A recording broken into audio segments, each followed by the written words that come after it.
Hello folks, welcome to the morning read. This is the first edition. Today I'm going to be reading from chapter 1 of the Caterpillar Club, which is now today officially out. So thanks everybody for the support on this. And without further ado, I'm going to begin. Chapter 1, The End of the Night. It's 9:45 on Saturday night. Simon lifts his record boxes from the boot of the taxi onto the cold, oily tarmac of Portobello Road. The brake lights of the Prius cast a glow over the stickers covering the record boxes. Simon thanks the driver as a baby cries for a parent through an open window up high on the other side of the road. He slips his hands into the worn leather handles of the record boxes and lifts them with an exhale, his body swaying up to the green entrance door of the Ilithius Members Club. "Yes, DJ," the 6-foot Ghanaian doorman in a long grey Crombie greets him, his deep voice rattling the cold winter air. Simon nods his respect in return, his slim unshaven face lit up blue in the neon sign. The doorman presses a buzzer, the lock clicks, and Simon steps on the bottom of the door. Inside the cramped entrance of the club, the smell of cologne hangs like liquid money in the warm air. Up the narrow stairs he lugs the ancient cargo, the muscles in his thighs burning with each step. Thin corridors greet each new floor, spilling a splatter of piercing sound into his ringing ears.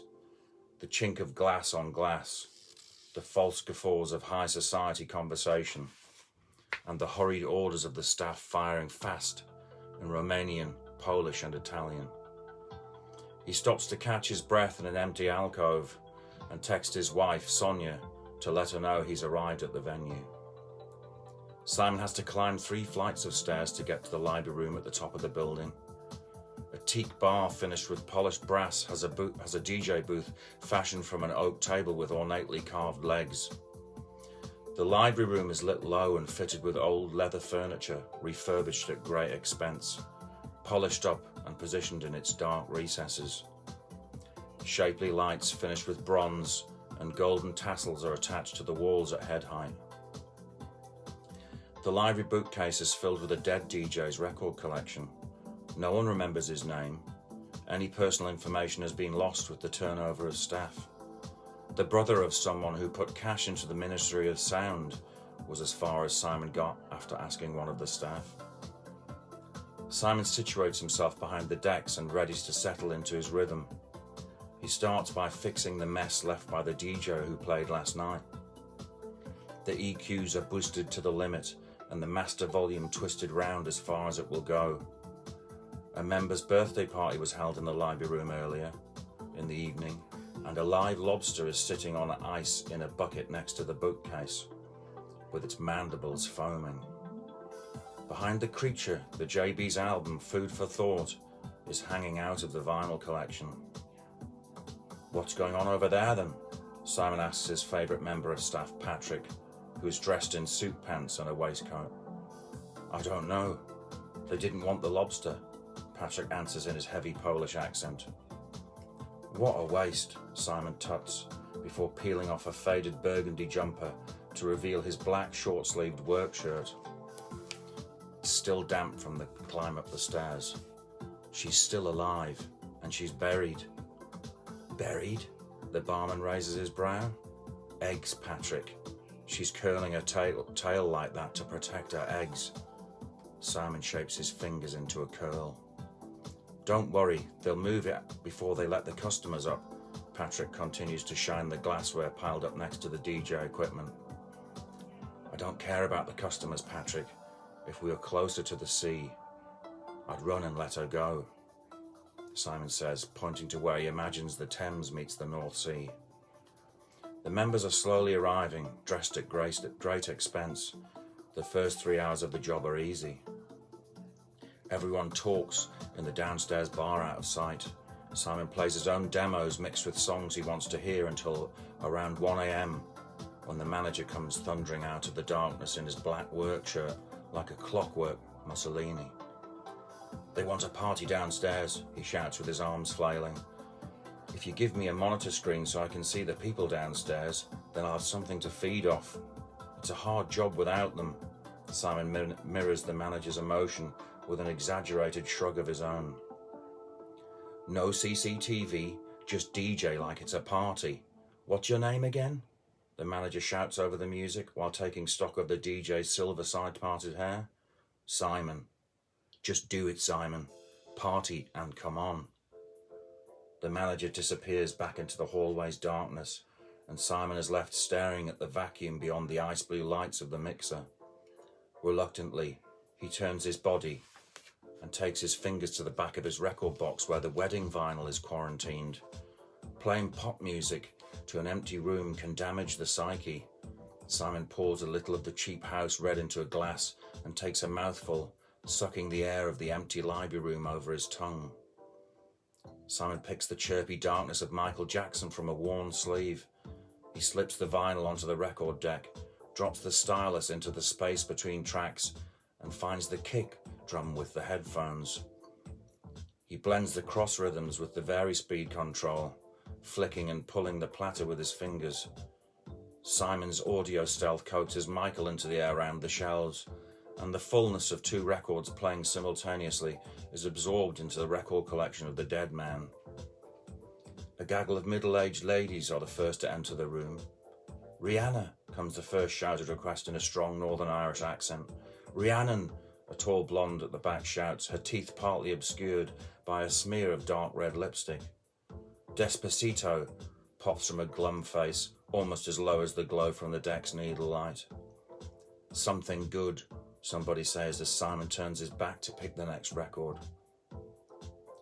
The wedding section is about to be rinsed as the reality of Simon's job strikes home. "I like you. Will you come to my house in Umbria and play music?" asks a tall lady with jet black hair, her nose sparkling with glitter in the candlelight. "We can pay for the flights," she offers, attempting to seal the deal right there and then. "Not for me, thanks," responds Simon, distantly, as he searches for the dull thud of the kick on the next record he is queuing up in the headphones. The gaggle of well-to-do ladies pile their expensively collected handbags into a nook by the bookcase. Simon delivers exactly what they need with a look of suppressed boredom written over his face.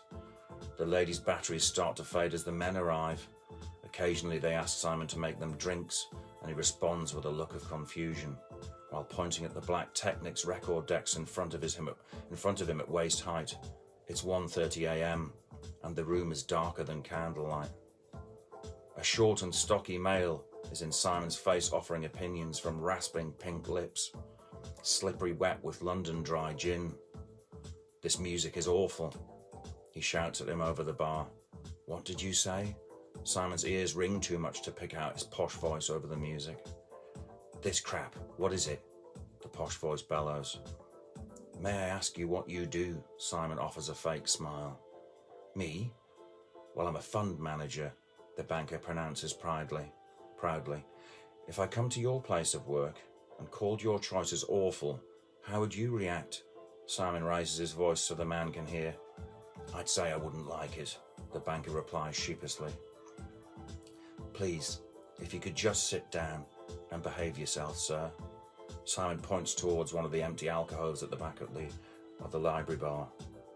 "Can I ask for Everything Counts by Depeche Mode?" says the banker. Simon nods with a sigh, reaches in his box for the 7-inch and lines it up next. But by then the banker has left the club and isn't around to see how well the song has cleared the dance floor. Simon needs a long record to play now. It's time to take a toilet break. The 7-minute mix of Roberta Gilliam's All I Want Is My Baby gets him to the unisex toilet and back again. Lately these trips to the bathroom have become a little too regular for his liking. A grab bag of tired hits helps him ride the dancers through to the end of the night. The last track is a reggae re-rub of Stevie Wonder's Superstition. The room empties out and an earth hum spills from the speakers. The dissonant tone blends awkwardly into the ringing in Simon's ears. He shakes Patrick's wet hand says his goodbyes to the rest of the staff holed up on the first floor counting the night's takings, and heads down to the street for a ride home. Outside, the homeless are having a field day with the drunken members of the club. Alcohol has carved the members a temporary conscience. The swaying figures, dressed in haute couture, hand out notes like club flyers in the dull ache of the Portobello streetlights. Simon's taxi pulls up. He warns the Pickle Club members away from the car's back door and gets in. The cab driver weaves him through the empty streets of Ladbroke Grove, arriving back at Simon's flat at 3:30 a.m. He dumps his record boxes in the kitchen, opens up an overfamiliar drawer, and rolls a spliff. He smokes half of it out the lounge window. At 4 a.m, he slips into what's available of the quilt on their king-size bed. Sonia is asleep. He lays his head on the pillow and tries to forget how little he gets paid for the permanent ringing that lives inside his head. Thank you for listening. That was chapter 1 of The Caterpillar Club, out today. I'm going to be reading the chapters every day, sometime in the morning. I appreciate everyone's response. You're listening to the soundtrack in the background. You can see how it fits the emotional maneuvers and movements of the writing. And I appreciate you all, so thank you for listening, and I'll see you tomorrow. This is Mark Ray with the Caterpillar Club, and I'm out.